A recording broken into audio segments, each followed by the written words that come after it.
Thank you and welcome to the show this morning. The topic this morning is the narco states of West Africa. And we have with us as our guest this morning, Dr. LMadu1, who will give us some information relative to the narco states. And of course, Dr. LMadu1, let me welcome you to the show this morning and to remind ourselves as well as our audience that quite recently you were with us dealing with the narco states in West Africa, and you gave us a lot of revealing information in reference to what is going on with narcotics on the coast of West Africa. And we decided that we'd like to have you back and to have you to further explain some of the recent developments in reference to this particular section of Africa and the impact that narcotics is having upon the area. And of course, let us do that by having you to give us sort of a review over some of the things that we've already talked about when you were here earlier. Yeah, in our conversation, last week, we, talked about the problems in Guinea-Bissau and Guinea-Conakry, and a few other African countries on the West Coast, as regards the drug problem. And as I articulated earlier, the designation of Guinea-Bissau as a narco state was given by the United Nations, after it found that the government in that country, was deeply involved itself in providing access and facilities, for the drug cartels from South America primarily, as a transshipment point to Europe. The involvement of the Guinean government wasn't that much known until early this year, after the death of President Conte.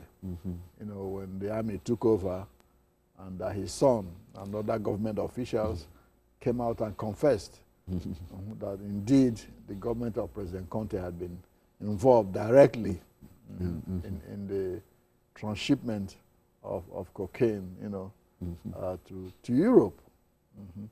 And since then, more light has been thrown on the activities, of these governments. And as I said earlier, after the assassination, the double assassination in Bissau, involving President Vieira and General Tagman Awe, people started asking more questions about what is happening insofar as, the drug problem is concerned on the west coast of Africa.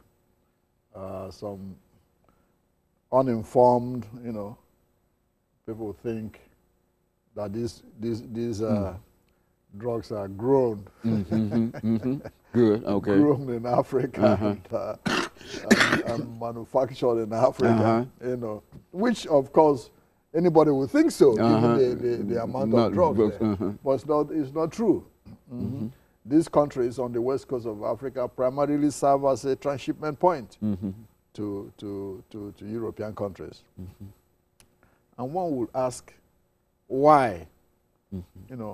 Why these countries on the west coast of Africa, all of a sudden, why are they not shipping them through Jamaica? Why are they not shipping them through Colombia? Why are they not shipping them, through some of the Central American... The old normal trade routes. Exactly, the old normal routes everybody knows about. Why? Cayman Islands and all that. Why? Or the coast of Florida. Yeah, why all of a sudden, the west coast of Africa? Yeah, there are some reasons. A, because of the increased, policing, of some of the Central and South American countries, by the DEA, who are familiar now with all those routes. That's number one reason. A second reason is that these drugs are going to Europe, not to the United States. Okay. The United Nations, report early last year states that the European countries now consume more cocaine than the United States. Just the European countries. Exactly. The European countries now consume more cocaine than the United States.